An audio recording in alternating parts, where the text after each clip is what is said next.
Whether you're marching in the parade, grilling in the backyard, or raising a toast to liberty, do it in the gear that screams freedom. Celebrate 250 years of USA in style. Wear your American pride loud. Trendjackers.etsy.com. Grab yours before the fireworks.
From Governor's Comedy Club in Levittown, this is Sports Bash, presented by TicketBash.com. TicketBash.com, where memories are made affordable and where you'll never pay a service fee. Sports Bash is also presented by Ryan Anthony's Heating and Air Conditioning Service, keeping Long Island warm for over 18 years, serving their customers in Nassau and Suffolk with pride, honesty, and integrity. For more information, visit www.liboilers.com.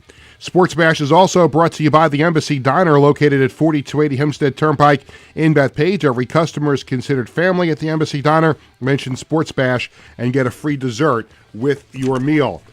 By Coach's Collectibles, your number one source for 100% authentic sports memorabilia and live public autograph events. Check them out online at coachescollectiblesny.com, and make sure you stay tuned later in the show to find out about the Coach's Collectibles item of the week, and we'll also tell you about some upcoming Coach's Collectibles event.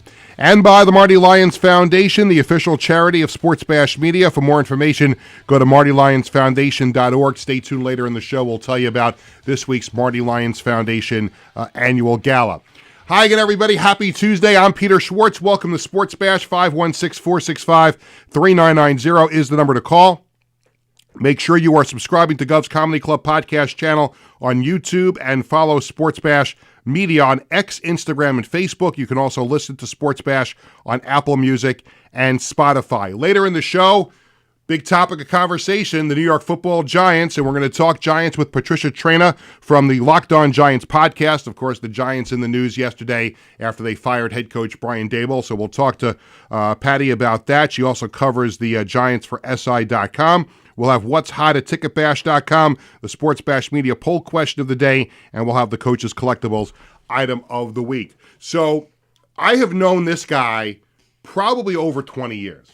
Because I think we first met during the original New York Dragons, my run of 8 years, and his foundation was so instrumental working with the Dragons and also with the Islanders. And listen, if you've heard his name, if you're here on Long Island and you have any knowledge of what goes on here on Long Island, you know who my guest is here on the show. He has run the John Thiessen Children's Foundation now for over 30 years.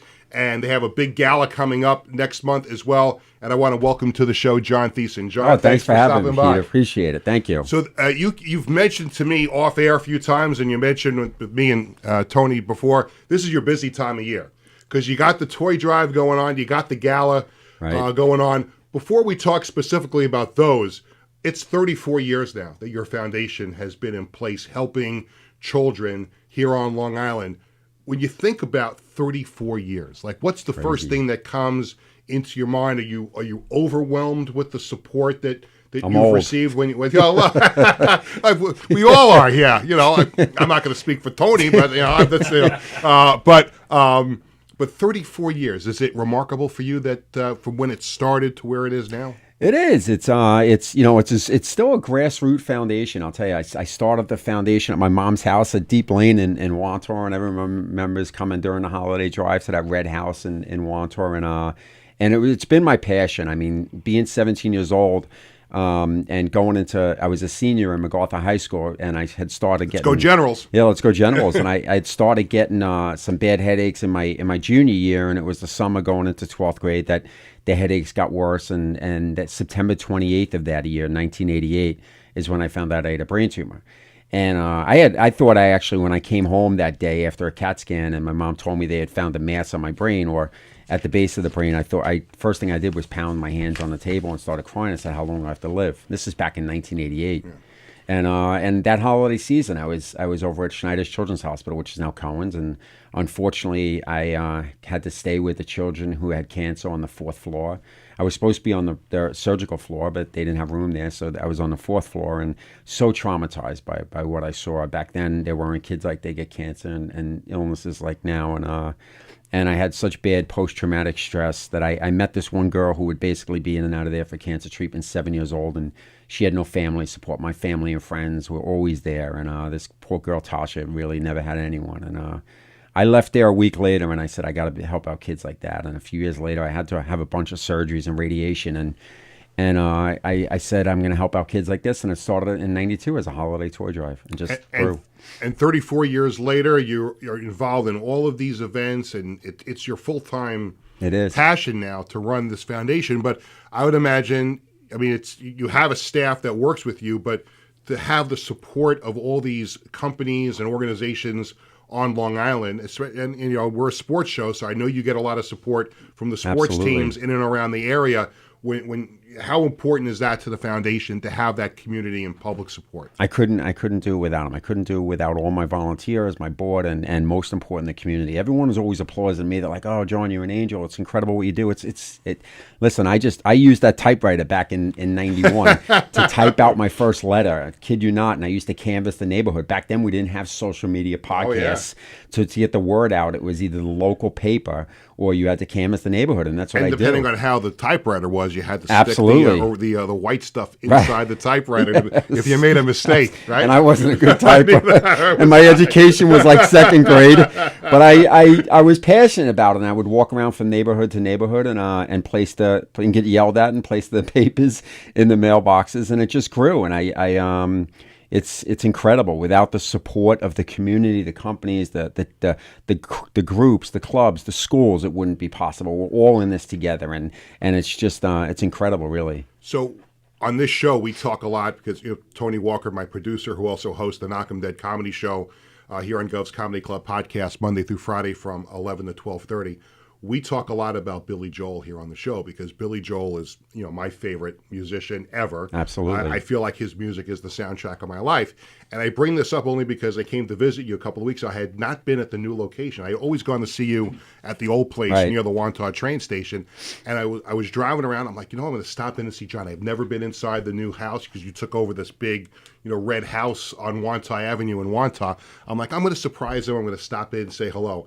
And we were talking for a little bit, and then you showed me around the place, and there you have a piano that was donated by Billy Joel, and there's a nice picture. The jukebox. The jukebox. I'm sorry, the jukebox is same donated. Thing to me. Jukebox, piano, whatever it is. But the jukebox that is there, and there's a big picture of Billy Joel on top of it. Tell me, everybody, about that story and how Billy Joel is important to your foundation. It's amazing. So I've always loved Billy's music as well, and Billy playing at the Garden every month made me a lot of money. I mean, I would personally buy tickets to every event just like everyone else, and I would use them for raffles and auctions, and it was a big thing for me. I never met Billy personally, but so when I was building this making this building new, then I put out a sponsorship for the jukebox, and I had gotten a call, and the call was that from this the lady, his assistant, had said that Billy and Alexa, it's their daughter's birthday, and she has everything, so she wanted to give you the money for the jukebox.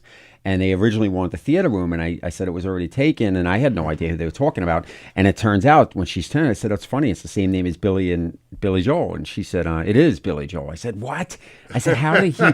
She goes, "John, he's been following you for like 20 years." And I honestly, I was just honored by that. I mean, because just obviously we all grew up on his music and part of Long Island, and you never know, and it's just it's incredible. It really is. I'm humbled by everyone's support. I really am. And it's really, what you did with that place is amazing. I mean, it's such a fun place for kids who are involved with your foundation. There's pinball machines and all kinds of other activities. So when there are kids who are in distress or going through a hard time, what's the process for them contacting your foundation, and what exactly is it that the foundation can do for kids who are going through a hard time? So generally, we help sick and underprivileged kids across Long Island. When I say that, it's hospitals, child care facilities, agencies, kids who are getting outpatient treatments, shelters, homeless shelters, and if it's an individual family that's not really that's just past treatment, they generally call us, and everything's got to go through a social worker. And once the social worker files the papers,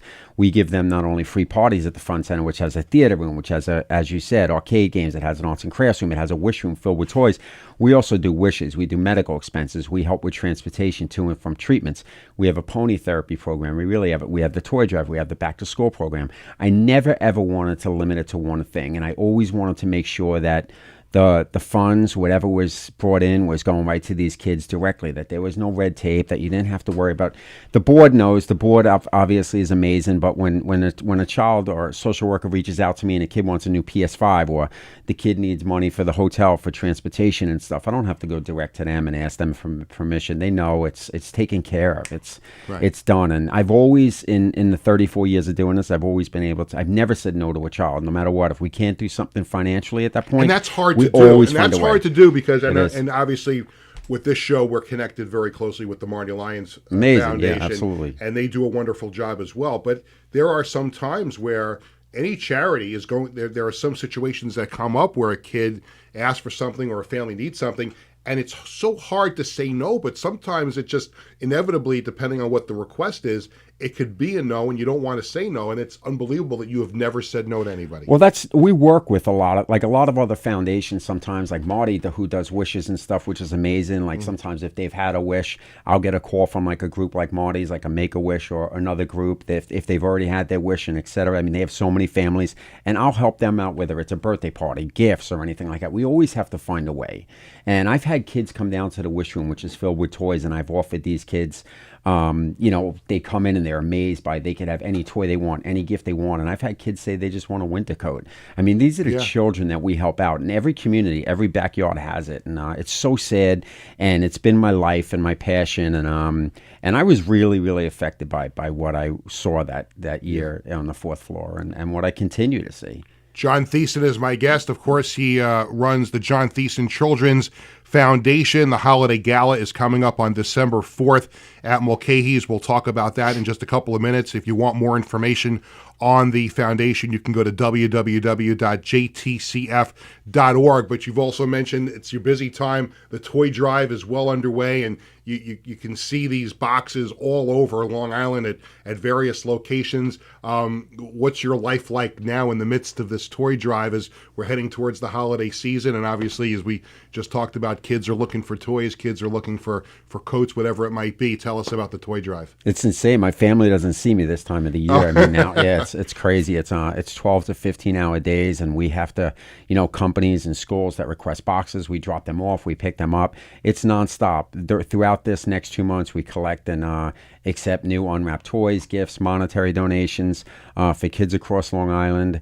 It's a 24-hour day thing now. I mean, I go to schools, I speak to the kids. I think it's one thing. I think it's important. Like I have a Girl Scout group. Right before I came here, I had a Girl Scout group call the mom and say, can the kids, they want to collect toys, can they come and drop them off? I said, of course, and I want to talk to them about what the foundation's about. I think it's important for people to know, and what I've always prided myself in, and I get audited every year. I have to pay to get audited because we're at a certain point on Charity Navigator, which is an unbiased website, which rates nonprofits of a significant size. We were always rated 100% on that, which is the top you can be. And until we actually just purchased our building, we were rated 100%. Now we're 97 because the liabilities to assets, the ratio, it dropped because we own the building. But I've always prided myself in that. Like we're a top-rated 501c3, and it's just we're here for the kids, and the toy drive is what we're known for. That's really what I'm known for. Yeah. And sports is a big part of it too. Yeah, because absolutely. You've been all over the place. When we met with the Dragons back in the day, and I know you've done some stuff with the Islanders, but another person and connected to me as well because I work at WFAN, but I know how important Mike Francesa was to you. Absolutely. Over the years. And still is. So what? Tell us how you met because people who don't know, because so many people have come up to me. And I've been working at WFAN since 2009. I covered the Jets, I've done updates and hosted shows. And Mike was always great to me. But so many people would come up to me and say, "Oh, that Mike, he must be tough to deal with." And you think about his on-air persona all those years. And I've told people you could do this till the cows come home, and you'll never get me to say a bad word about Mike Francesa. So you've worked with him. You've been with him for a very, very long time. Tell us about Mike Francesa, how charitable he has been with you and your organization. So I was lucky enough to meet Mike Francesa through John Murray, who owns Mulcahy's. He's like his best friend, and John's been involved with my foundation since day one. And one time, when I lived in an apartment in Wantagh, my wife and I, John said he's stopping by with Mike, and I didn't know Mike, and all of a sudden he comes up the stairs, and it's Mike Francesa, and I was like flipping out. And from that day on, Mike was involved with my foundation. This gala, which is going into probably like its 27th year, Mike is the one who kicked it off. Mike used to bring the fan to Mulcahy's. Yeah, I was there a couple of times. Of course, yes, right? Absolutely. And him and Chris Russo would have the show leading up to the gala, and it was insane. And I would talk to Mike on the phone. Mike would have me on the phone for 5 minutes talking about the foundation and the gala, and they would hang up, and I would be getting calls from all over the place for donations. But Mike is incredible. Mike is the one who started this, and Mike, since he retired, obviously he's been I guess catching up with whatever. But I know that he has a podcast too. That's very, very popular. And I know that I could always count on Mike. Because there's so the thing is that there's still, I'm sure he would say this to you, even though he's retired. When something happens like yesterday when the Giants fire their coach, and you always, for years, and I grew up listening to the fan, and then obviously working there, but you always would want to hear what Mike and the Mad Dog had to say whenever there was a big story, and then after they split up. But you always want, and at least Mike now has this very popular podcast. Listen, we'd like you to listen to this podcast too, and I have things to say about it also, but the fact that Mike is still going strong. Mike has done so much for the foundation over the years that like I can't even like discuss. Like he would be like, don't tell me. Mike really is a cornerstone, and with John Murray's help, obviously, John is the one who introduced me to him, and that's really where the gala started. Yeah. But speaking of the coach for Giants, so I feel bad because now I'm a diehard Jet fan since I'm 6 years old. Right, we got our own problems. Yeah, Marino used to put me to sleep crying, and you'll have to go back and watch a rant that I did on the Jets. I'll check that. Tony fell out of his chair because of all the expletives that were coming out of my mouth that day. Remember, Tony? I do. But poor Coach Dable, after he won the NFL Coach of the Year, I had him at Mulcahy's for a Q&A, and I swear I jinxed him. I jinxed the Giants fans because as a Jet fan, I brought him in. And the first thing I did, so it was a whole Q&A setup, and Coach was great. He was he gave me his cell number and everything. I don't bother him, and he texted me on the way home, and he was like, great event, Thiessen, this and that. And I don't bother these people, but the first thing I asked him on the stage, I said, Coach, I said, he's coming off his NFL Coach of the Year, and the Jets, this is when Aaron Rodgers was starting. Yeah. And I said, what do you think about the Jets? And the first thing he says, I don't care about the Jets. All I care about the Giants. But as a human, as he was a great guy. Yes. He's a great guy. Absolutely, and obviously it was a difficult situation the last few years. He was let go. Let's talk about the gala. And it's coming up on December 4th at Mulcahy's, and you got a lot of great things planned there that night. I know there's going to be some raffles and auctions and things, but you have a couple of New York sports area, celebrities that are going to be there. Pepper Johnson, former Giants Super Bowl winning player. Todd Zeal, former Met and current Met broadcaster. So you got a sports connection there as well. Tell everybody else about that night, what they can expect, and how they can get tickets. So the gala on Thursday, December 4th at Mulcahy's, hosted by Roger and JP BAB, who's been involved with me since day one. Awesome. BAB has been involved with me since day one, and Roger and JP are another angels that make the foundation great. So we have this huge event where, again, there'll be more athletes to come. We have both VIP tickets and general admission tickets. Our general admission tickets are $75. You can come in sweats and a sweatshirt. We have top shelf open bar. I have an outside caterer that brings in a ton of food. We have Francesco's Bakery donates all the dessert. Oh, they're amazing. It's insane. Amazing. We have a ton of raffles. We have a huge live auction from everything from dinner at Rayo's to Super Bowl tickets to concert tickets to everything. And we have all these giveaways. And it's a great night. It's at Mulcahy's. And they can go right to my website, jtcf.org, for tickets. jtcf.org for tickets. This event right here is really the event that sets us up for the following year. I mean, this is the event that I need to be the most successful. And the proceeds go directly to the foundation. Right to the foundation. Like you just said, sets you up for the following year. And it's the holiday season. It's a time for people to be not only expecting those gifts to come their way, but it's also a chance for people to be giving themselves. And this is an event where people could not just have fun, but also be charitable at the same time. So. Yeah, it's a great event. And John Murray was just talking to me the other day, and he's like, he spoke to Mike, and Mike had told him that Pepper and Todd are like great guys.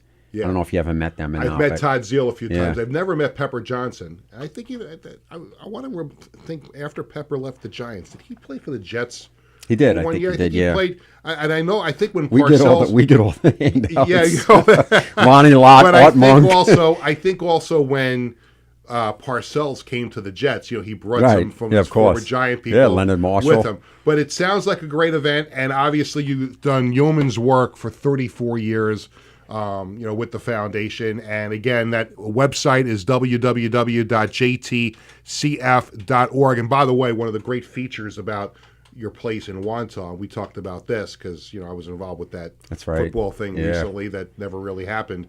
But you found the dragon from the original Dragons, because there used to be this dragon outside the Coliseum. And somehow you found it. Now you have it on the roof of the house. So for those who don't know what I'm talking about, so the New York Dragons were an arena football team at the Coliseum for 8 years, 2001 to 2008. John was very, very involved with his charity. He had season tickets. And I guess when you came into the Coliseum, you saw this right in the front. Right in the front, there was like this dragon thing, and you found it. It's on the roof of your house right now. So tell everybody. Yeah. About So the house. It's not the house that I live in, but the house. It was an old doctor's office. It's 5,500 square feet, but it was a doc's office for 40 years. So we gutted the whole thing. So when I was out east one day, I saw this T-Rex, which I also put on the front parking lot, and along with the dragon. So I was talking like, the Dragons used to use this in front of their lot. So that actually sits on our roof. So I've had people drive by and say, they thought it was a tattoo tattoo parlor or a Chinese restaurant.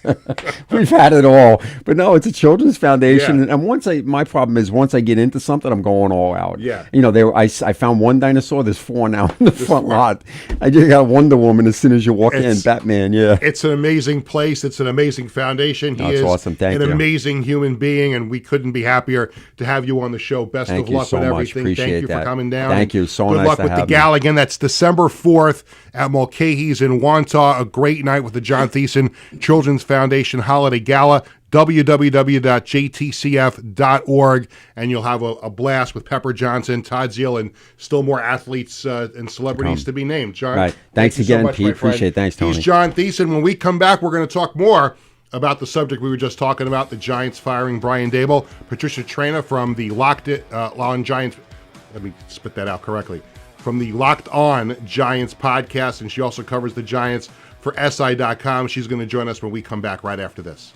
Hi, I'm Peter Schwartz. And I'm Vinny Tickets. We want to take a moment to talk about our fantastic sponsor, the Embassy Diner. Embassy Diner has been a beloved staple in the restaurant industry for over 50 years. And the great thing about it is when you walk through the door, you're not a customer, you are family. Every visit promises to be filled with warmth, love, and respect. And here's an extra treat. If you mention Sports Bash during your visit, you enjoy a free dessert on the Embassy Diner. Come on down to the Embassy Diner, where great food and great company. In 1982, the Marty Lyons Foundation began with a single heartfelt mission: to bring moments of joy and hope to critically ill children by granting wishes that make their dreams come true. Since that day, we have touched the lives of over 8,500 families, raising over $43 million to grant wishes that offer a beacon of light in their darkest times. These precious wishes cost an average of $6,700 each, and your support is crucial to our mission. Every donation, big or small, makes a difference. And with 76 cents of it. Welcome back to Sports Bash, presented by TicketBash.com and the Ryan Anthony Head Start Fund. I'm Peter Schwartz. 516-465-3990 is the number to call. And once again, we thank our first guest on the show, John Thiessen from the John Thiessen Children's Foundation, for joining us. And don't forget that gala coming up on December 4th at Mulcahy's in Wantagh here on Long Island. Obviously, one of the biggest sports stories in the last couple of weeks took place yesterday as the Giants fired head coach Brian Dable, and the Giants in the midst of a 2-8 season so far, so they make the change that a lot of Giant fans were hoping they would have made even before the season and a little earlier this season, but it did happen yesterday. And with us to talk about that and everything else going on with the Giants is Patricia Traina, and she covers the Giants for the Locked On Giants podcast and also for SI.com. Patricia, it's Peter. How are you? I'm good. How are you? I'm doing great, and you're a repeat returner here to Sports Bash, so we thank you for coming on once again. Obviously, the big news yesterday, Brian Dable getting let go as head coach of the Giants, replaced on an interim basis for the rest of the year by Mike Kafka, the offensive coordinator. When you heard the news, what was your reaction to that? I wasn't totally surprised. I think maybe the timing was a little bit of a head scratcher. I thought maybe Dable would make it through the season and maybe they would fire, Shane Bowen, the defensive coordinator. But ultimately, the handwriting was on the wall. There was just too many repeat incidents that just weren't getting better. And, I can't sit here and say that I'm totally surprised or upset with it. I think it was coming, unfortunately. And, the recent performances and the blown leads, most recently Sunday against the Bears, and they had that disaster in Denver, a few weeks ago. So I guess just the same things happening over and over and over again was just too much for John Mara to just, stand by and let go by. And this was, I guess it was going to be inevitable at the end of the season anyway. I guess they just figured that just let's end it right now and see what happens during the last 7 games of the year. Yeah, exactly. I mean, the season's over, even though there's 7 more games to go. They figure, let's see what Mike Kafka, who was named the interim head coach, what he can bring. Maybe he could be the long-term answer, maybe not. But yeah, the problem was that it was just the same thing over and over. The lack of discipline, the lack of pride, the questionable in-game coaching decisions. It was just all adding up. And after a while, what's that old saying about insanity being is doing the same thing over and over and expecting different results? Yep. Yeah, yeah. And so it was enough ultimately for the Giants. But I think also with the firing of Brian Daboll comes the follow-up question as to why Joe Schoen was left to stay on as general manager. Because I think when you poll Giant fans, I think there were probably more people that felt that Joe Schoen should have gone before Brian Daboll did. Were you surprised that they didn't just make one full swoop and go in a complete different direction? Because it certainly sounds like Joe Schoen will be back next year because they've already said he'll lead the search for a new head coach. I wasn't surprised. Now, I don't necessarily agree with it because, look, the two of them came in together and they both didn't get the job done. So to say, oh, okay, Brian, you're out, but we're going to keep Joe, that doesn't make sense to me. Right. That being said, and I this is just my theory. I have no proof of this one way or another, but John Mara, unfortunately, as everybody knows, is fighting cancer right now. Right. And I don't, I've gone through cancer, so I know what it can do to you. So I would not be surprised if he's at a point where he says, okay, who were the lesser of the evils, so to speak, and can we get by with Joe continuing to run the show. And, Shane's done some good things and he hasn't done some good things, some things that haven't made sense. The Giants in their statement said, he's assembled this great young core of talent. Okay. But, there's been other things that he hasn't done that I think leaves something to be desired. Like finding a kicker. Yeah. Talent walk out the door, some of his contract negotiations, the salary cap, not using voidable years, which I still don't understand. So there's been some things that Joe Schoen hasn't done well that have hurt this team. But that being said, I think at the end of the day, and this is just my theory, that ownership looked at the two and they said, okay, who's the lesser of the evils? And they decided that was Joe Schoen. Well, one of the things he did do well, and again, the rest of the story hasn't been written, but the drafting of Jackson Dart in the first round as quarterback has certainly paid off for the Giants. Now, he did get hurt in Sunday's game. He suffered a concussion, and I guess we'll figure out his status as the week goes on. But I would imagine that the drafting of Jackson Dart certainly had to play a role in John Mara deciding to keep Schoen on for at least another year. Well, that all depends. I mean, was it that Brian Daboll said, hey, we got to get this kid, come, do whatever it takes? Mm-hmm. If it was Brian Daboll who was pushing for Jackson Dart, he's got to get some credit. Now right. Who Joe can get the credit is that he figured out how to make it happen. But to sit there and say that Jackson Dart was necessarily Joe Schoen's pick, we don't have proof of that. Right. I suspect that was an organizational decision that was driven by Daboll.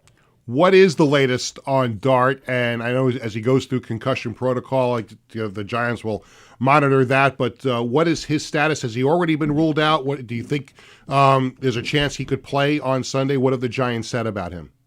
Well, they haven't said anything just yet because obviously the news about Daboll kind of canceled all the planned, day after conference calls and whatnot. But, Jackson Dart, he's going to be in the concussion protocol. I would be very, very surprised if come Wednesday, which is when the first injury report and the first update comes, mm-hmm. that he's able to practice. But we'll have to see if he comes out and he's able to, maybe do non-contact practice, then maybe the concussion wasn't as bad or he made a lot of progress. Right. Would he be available on Sunday? There have been players who have come back from a concussion and not missed a beat the following week. Am I thinking that he's going to? I right now, I would say 50-50.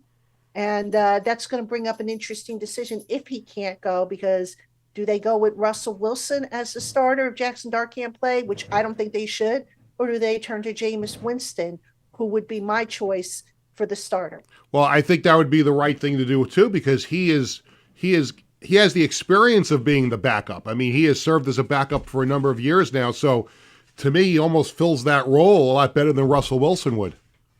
Yeah, you look at the skill sets of Jackson Dart and then Russell Wilson and Jameis Winston. And remember, when they switched from Russell Wilson to Jackson Dart, they basically redid the offense. A lot of the offensive finer points. They put in more design runs, RPOs, and all that stuff. This is all stuff that Wilson, just really wasn't as proficient running at this stage in his career. You look at Jameis Winston, his skill set is a little bit closer of a match to what Jackson Dart has to offer. So that's why I think it makes more sense if you want to stick with the same offense that has basically been kind of working for you for the most part. I think you've got to go with a quarterback who's similar to the one who is your starter. We're talking Giants football with Patricia Traina from the Locked On Giants podcast and also SI.com. And, of course, the big story this week for the Giants, the firing of head coach Brian Daboll. Of course, that leads to speculation and all kinds of discussion as to who will be the next full-time head coach of the Giants. There's been so many names that have already been brought up, and Mike Kafka hasn't even had a chance to be the head coach on an interim basis for one game yet, but there's already names that are surfacing. A lot of people are talking about Bill Belichick. Would he come back from college if that doesn't work out for North Carolina this year? Does he come back? Is he a name? What other names do you think will surface as we start to think about who could be the next head coach of the football Giants? Well, I know Steve Spagnuolo's name has come up. He had an opportunity to be an interim head coach, a few years ago. And that, he didn't get the long-term gig, but I know he's always wanted to be a head coach. So maybe his name comes up. Does Antonio Pierce's name come up? I think, ultimately I would not be surprised if the Giants go with a defensive-minded head coach as opposed to an offensive-minded. So why I say that is because when you look at the state of the team right now, they've got talent on the defensive side of the ball, but they have not optimized that talent because, they just, for whatever reason, injuries, the scheme, whatever, it's just not a fit. It's not working. So, you've invested so much in that defensive side of the ball, get a defensive-minded coach in here to fix that. Meanwhile, you hire a really strong offensive coordinator. And, I've heard, Josh McDaniels' name has been thrown out there. I mean, right now there's so many names floating around. Some people have even said Kevin Stefanski, who's still under contract with the Browns. I mean, so, I think it's kind of early. I put out a list of 5 guys on New York Giants on SI. But, I suspect it's going to be a defensive-minded head coach. I think that makes the most sense. And you just bring in an offensive coordinator who's really creative and who can work with Jackson Dart, maybe runs similar concepts to what Jackson Dart is so successful doing. Well, Bill Belichick would fit that description of being a defensive-minded head coach. And even through all of his wonderful years with the Patriots, anytime you would talk to Bill about his time with the Giants, he always talks about how much he treasures his time with the Giants. Is that even a legitimate consideration now, or are there just too much baggage with him? And I'm not even just talking about his girlfriend, but is there just too much overall baggage for the Giants to even consider Bill Belichick? I don't think it's going to be Bill Belichick. I think that ship sailed a long time ago. Look, he didn't get it when Parcells left years ago, all right, for various reasons. I highly doubt that's going to change, girlfriend or no girlfriend. I think that ship has sailed. I know there are Giant fans who want him to come in here, but I don't think that's the direction they're going to go in for many reasons. But mainly because, like I said, that ship sailed. If they didn't do it years ago, and you just think, if they had done it at the time, maybe, Belichick would have been right around now planning to retire from the Giants. I would be surprised if it's him. Patty, does Joe Shane staying on adversely affect their search? Because there have been there's been a little bit of speculation that because they didn't get rid of Shane also, that the top level of coaching candidates that would be available at the end of the year might not want to come work for Joe Shane, because if the Giants falter again next year, he could be out the door as well. So do you think keeping Shane on board will have an adverse effect on the Giants' search for a coach? I think it could. I mean, Joe Shane right now, he's in the 4th year of a 5-year contract. I suspect, I don't know this for a fact, but I suspect he's going to get a small extension just to get rid of that lame duck status. That's how, the Giants have always operated. But yeah, I mean, if you're a coaching candidate, a hot coaching candidate, do you want to uproot your family to come to an organization where maybe, there's going to be another upheaval at some point? So that's why, the decision to keep Joe Shane, and, maybe that changes. I don't know. But, so far they've said, he's the guy, he's going to lead the head coaching search. I just don't agree with it. It's just, if you were going to make a sweep them both out. They came in together. They should have gone out together, having failed. And, the Giants are repeating mistakes of the past. This is what happened when Tom Coughlin left. They kept Jerry Reese, but they let Coughlin go. And they kept going through this where the GM and the head coach weren't on the same timeline. Well, they finally did it with, they put Shane and Dable on the same timeline. It didn't work out. Okay, sweep them out because they're both equally, to blame, I think, and bring in a new regime and have some stability. And I guess they just didn't want to do that because they figured, okay, well, we started to build a young core, but, we don't want to risk tearing that all down again. So there's 7 games left to go. The Giants are 2-8. Patty, give the Giant fan an optimistic reason to watch and really, really invest their time in the last 7 games. Well, Jackson Dart's got to be it. I mean, even if he doesn't play this week, I doubt his concussion is season ending. I hope it's not season ending. I hope so too. Yeah. Yeah. I mean, but he's the reason to watch. He'll be back. The kid brings moxie. He brings energy, enthusiasm. He's developing fine.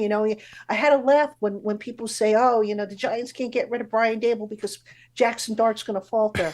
Let's give Jackson Dart some credit, shall we? The kid has worked his butt off. And, he got coaching. Don't get me wrong. But to say it's all Brian Dable's doing or Mike Kafka's doing or whichever coach you want to pick, that's really, not giving the kid a whole lot of credit. But he is the reason to watch right now. You don't have Cam Scatteraboo. You don't have Malik Neighbors. The defense is just struggling like we've never seen in or what like we didn't expect it to. Jackson Dart's the only reason to keep tuning in, I think. I would think that's a pretty good reason once he's healthy, and we'll see what happens with the Giants coaching search, and we'll look to your coverage on the Locked On Giants podcast at SI.com in the upcoming days as we follow along with what's going on in Giantland. Patricia Traina, thank you so much for joining me here on the show once again. It's always nice to have you on the program, and we'll catch up again very soon. Okay, have a good one. Thanks, Patricia. Patricia Traina from the Locked On Giants podcast and SI.com. Still more to come here on the show. Coming up after the break, we'll have What's Hot at TicketBash.com. We'll have the Sports Bash Media Poll Question of the Day, the Coach's Collectibles Item of the Week. We're also going to do something a little different here on the show in the last segment. We've never done this. We're going to open up a couple of packs of sports cards when I come back, because I was just shopping a little bit before I came over here to the show, and I got a couple of packs of cards that we're going to open up. We'll see if I got any gems in there. And I'm also, since we're here at Governor's Comedy Club, I'm going to tell you a joke. So that wasn't the joke, Tony. I don't know why you were laughing, but I have a joke. It's not my own joke. I got it from somebody. I'm going to tell the joke when we come back right after this. On the menu. Visit the Embassy Diner located at 4280 Hempstead Turnpike in Bethpage. Hi, I'm Peter Schwartz. And I'm Vinny Tickets. We want to take a moment to talk about our fantastic sponsor, the Embassy Diner. Embassy Diner has been a beloved staple in the restaurant industry for over 50 years. And the great thing about it is when you walk through the door, you're not a customer, you are family. Every visit promises to be filled with warmth, love, and respect. And here's an extra treat. If you mention Sports Bash during your visit, you enjoy a free dessert on the Embassy Diner. Come on down to the Embassy Diner, where great food and great company are always on the menu. Visit the Embassy Diner located at 4280 Hempstead Turnpike in Bethpage. Every dollar going directly to supporting our families, you can rest assured your support truly changes lives. The Morning Lions Foundation operates 11 chapters in 14 states now, working tirelessly to reach as many children as we can. This dedication goes hand in hand with our commitment to transparency and accountability, earning us top ratings on Charity Navigator, Great Nonprofits, and Candid, which underscores our dedication to those we serve. The Marty Lyons Foundation grants wishes to children ages 3 to 17. And what really makes this foundation so special is our willingness to grant not only a first wish, but also consider a second wish to a child who continues to battle a life-threatening illness. We stand by these children, offering them hope and strength through the power of dreams, giving our children the courage to wish for more. What's your purpose in life? Is your purpose in life to live in the big house and drive the nice car? No. Your purpose in this life is to make it a little bit better for those that follow and realize that we live for today to see a better tomorrow. Visit MartyLyonsFoundation.org to learn more and get involved. Welcome back to Sports Bash, presented by TicketBash.com and the Ryan Anthony Heating and Air Conditioning Service. We thank Patricia Traynor from the Locked On Giants podcast for joining us in the last segment. Of course, John Thiessen joined us in the first segment. During the break, I was talking to, and welcome back to the show, I'm Peter Schwartz, 516-465-3990. During the break, I was talking to Tony and about, Giants stuff, and while we were in the last segment, Tiki Barber texted me because I asked for a favor since I work with him at WFAN, and Tony says, why don't you get Tiki on the show? There's a little problem with that, though, as I just thought of, unless we pre-tape the interview at some point, because at 2 o'clock he goes on the air on FAN. So it just dawned in my mind, well, yeah, I'm sure he would do it. I would just have to come in a little bit earlier and record the show. But I would think that'll happen. And listen, people have been asking me left and right, when are you getting Boomer on the show? I'm just waiting for the right time, because you know what? You don't want to exhaust that favor, unless it's the absolute right time. But we'll get both of those guys on. I mean, I think I have enough clout that I can do it.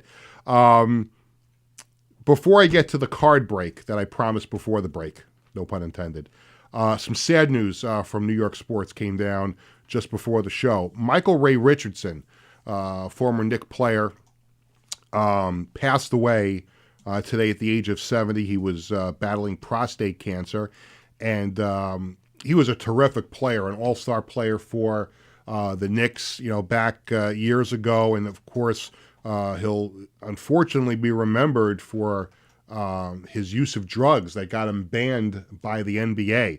But you think about some of those Knicks teams in the 80s, and there were some really good Knicks teams that went to the playoffs, but he was also a star guard on some Knicks teams that weren't really good. And there was a time where he was really the only guy worth watching on that team, but he couldn't stay out of trouble with drugs, and unfortunately eventually got banned by the NBA, and he is gone, 70 years old, prostate cancer. So deepest condolences to his family and his friends. Michael Ray Richardson, dead at the age of 70. Okay, before I came to the show today, I was across the parking lot at the unique Tri-County Flea Market.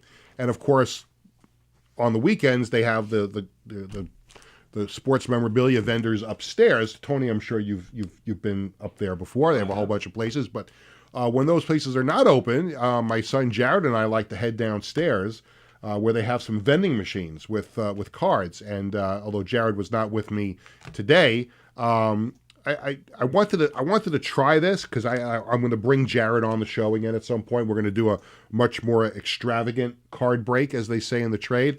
But I was walking around the flea market killing some time beforehand. I'm like, let me go over to the vending machine and get a couple packs of cards, and we'll have some fun on the show opening them up. So, and some of these packs are like put together by dealers. So what they do is, and this I'm pretty sure this is what's going to happen. They entice you with the card that's visible on the front. And in these two cases, one is Keyshawn Johnson on the Jets and Anthony Rizzo on the Yankees. So, Tony, baseball or football? Which pack should I open up first? Baseball. Let's go to the baseball one. And we already know Anthony Rizzo. We'll go into my Yankee book when I get home. Of course, they make this impossible to open up. And I've got no finger. Oh, there we go. Of course, I ripped the bag. And I'll put them up as they're interesting enough. So obviously Anthony Rizzo, and Tony, let me know if I'm holding it clear into the. Well, let me. You want to zoom? Yeah, let me zoom in here. Hang on. Okay. Give me a second. Tony is playing with the controls, and he's going to try to move in the picture. But there's a beautiful Anthony Rizzo Topps Stadium Chrome card that was right at the top.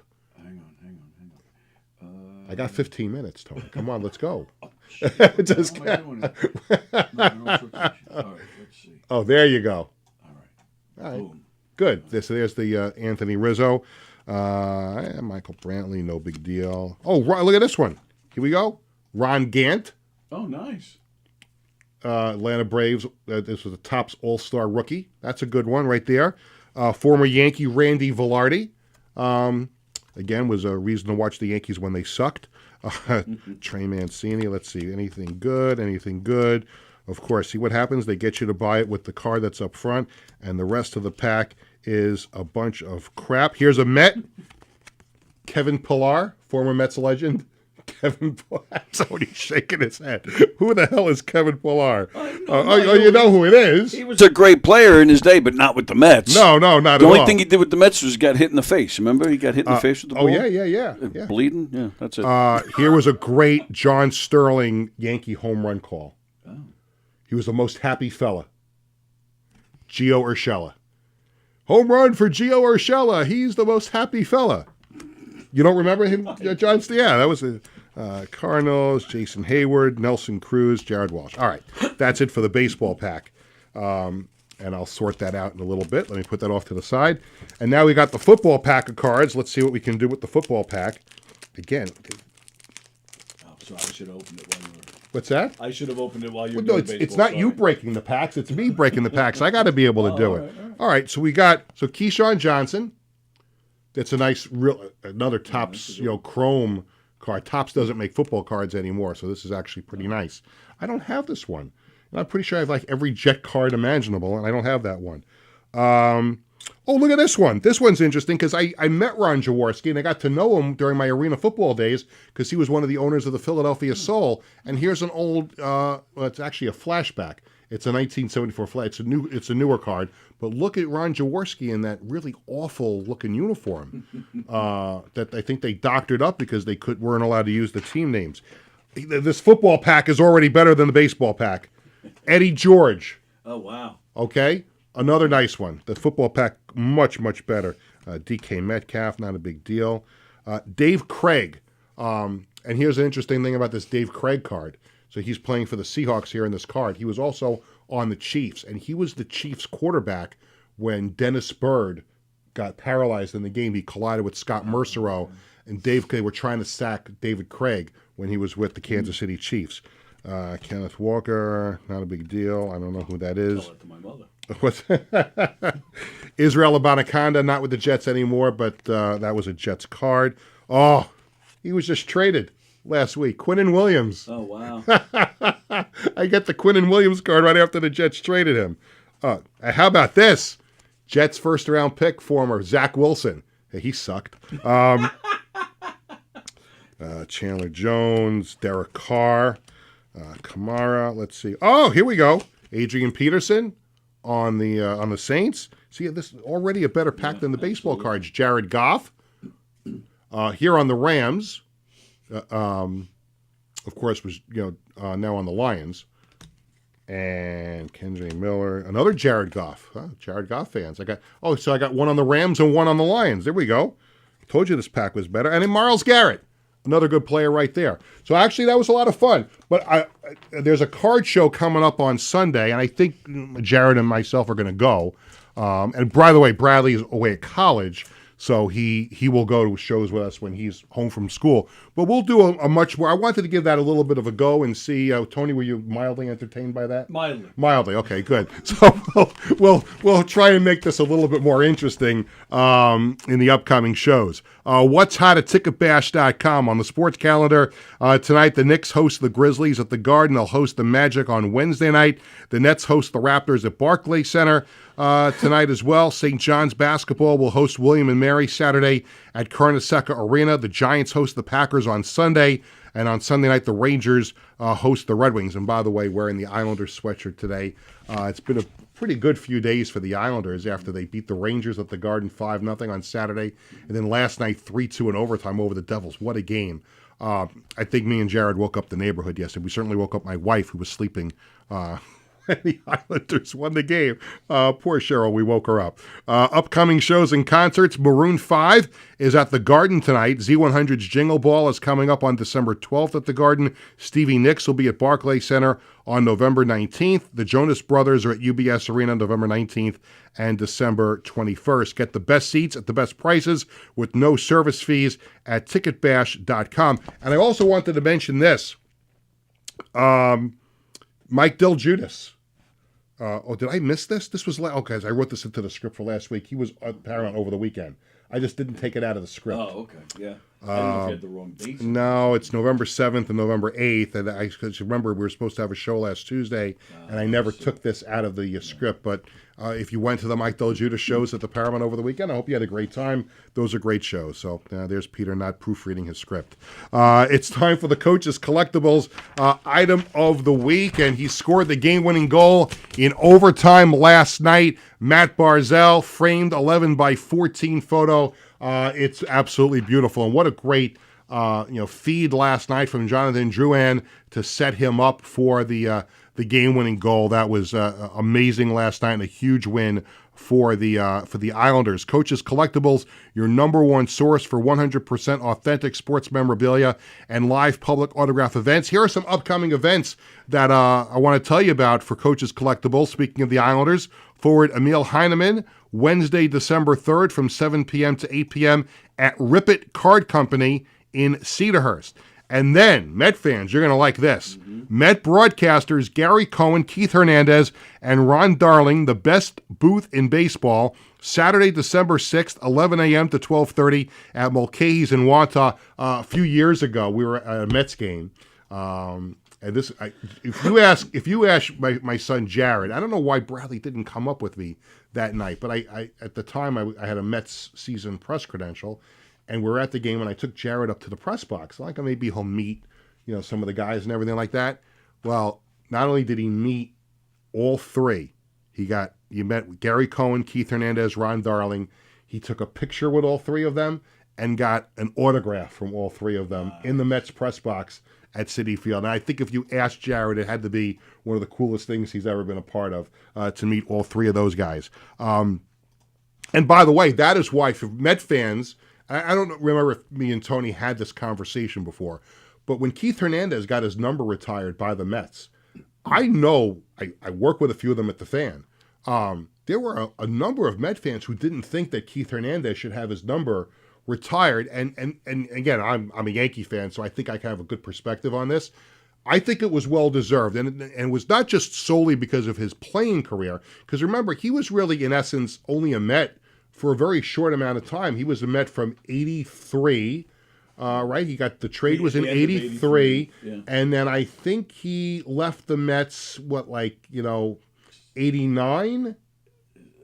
Either 89 or 90. 89 or 90, right? So he really wasn't a Met that long from a playing standpoint, but if you factor in his entire body of work as both a player and as a broadcaster, because remember, Keith Hernandez for the Mets, he affected a whole bunch of different generations. Like if you were younger, if you're older now, you remember him as a player. Right. But my kids grew up with him as a Mets broadcaster, and I look at Butch Goring with the Islanders the same way. He won 4 Stanley Cups with the Islanders, but he was only an Islander player for a short amount of time. He came back as a head coach and an assistant coach and was a longtime broadcaster. So when the Islanders were retiring his number, my kids wanted to go to the game because they know Butch, they know of me speaking about him as a player, but they wanted to go because of him as the broadcaster. So I think it's the same. I think Keith Hernandez and Butch Goring are very similar situations where you can make the argument.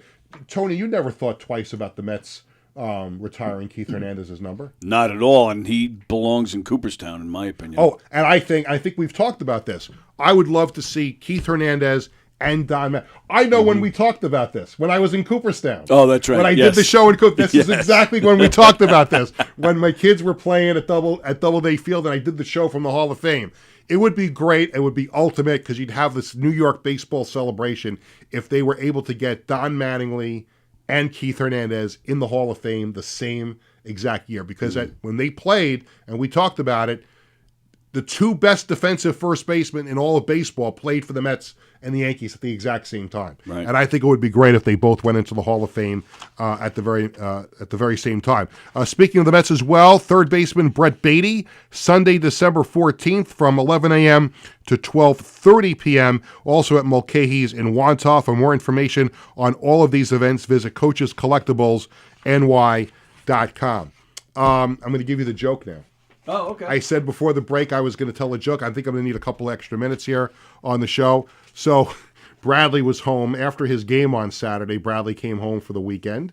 It's always interesting when he comes home because, sometimes he'll spend some time with the family and sometimes he'll go run off with his friends, right? When he comes home, I want to come home for the weekend or after the game. Okay. Then we don't see him. But we were able to go out for lunch on Sunday. It was actually very nice. We went out Sunday afternoon, the four of us, for lunch, and we're in the car, and I'm surprised I didn't get into a car accident when Bradley told this joke, because we were going to have lunch at Dairy Queen. And so we got Bradley to give us a joke, and here's the joke. How did Burger King get Dairy Queen pregnant? Do you know the answer to that question? No. How did Burger King get Dairy Queen pregnant? Because Burger King forgot to wrap his Whopper.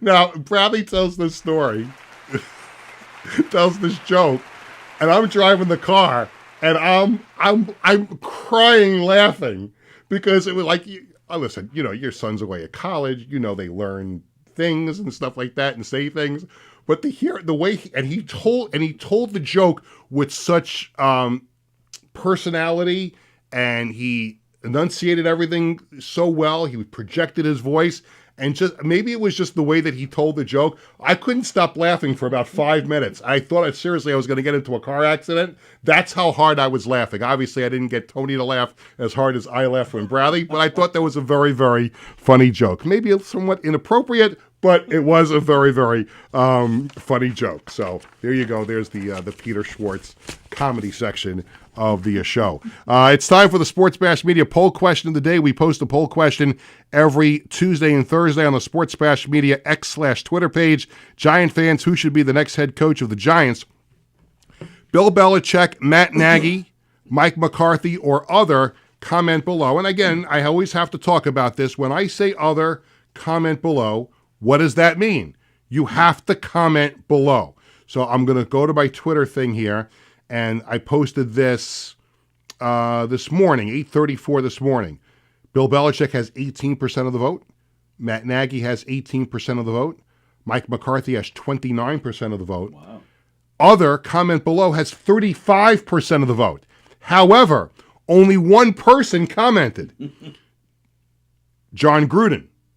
Be a good choice as well. But again, and I feel I have to talk about this every time I do one of these polls, and I have comment below. That means you have to comment below. If you don't comment, then I don't know who you would have wanted me to put on the poll question. So of the people that I mentioned, Mike McCarthy has the most votes at 29%. The fourth annual Marty Lyons Foundation Evening of Thanks Gala is coming up this Thursday, November 13th at the Bourne Mansion in Oakdale. We'll be there. The Schwartz family will be there on Thursday night. It's such a great event. They're going to do a live wish reveal at this. They did it last year. There was not a dry eye in the house when they did this, and it's just it's the evening of great moments as they honor the people in the Marty Lyons Foundation family for their work during the year. There's auctions, there's raffles, just a great way for people to help wishes come true for kids who are going through a very difficult time. And Marty obviously will be there. Kenny Schroy, who was on the show the other day, of course, the co-founder of the foundation. Greg Buttle is always there. There's always a good number of former Jets and other celebrities. I think Butch Goring was there once that we've been to. So that's a great event coming up on Thursday. For more information, go to MartyLyonsFoundation.org. And of course, we had John Thiessen on in the first segment. The John Thiessen Children's Foundation will hold their annual holiday gala Thursday, December 4th at Mulcahy's in Wantagh.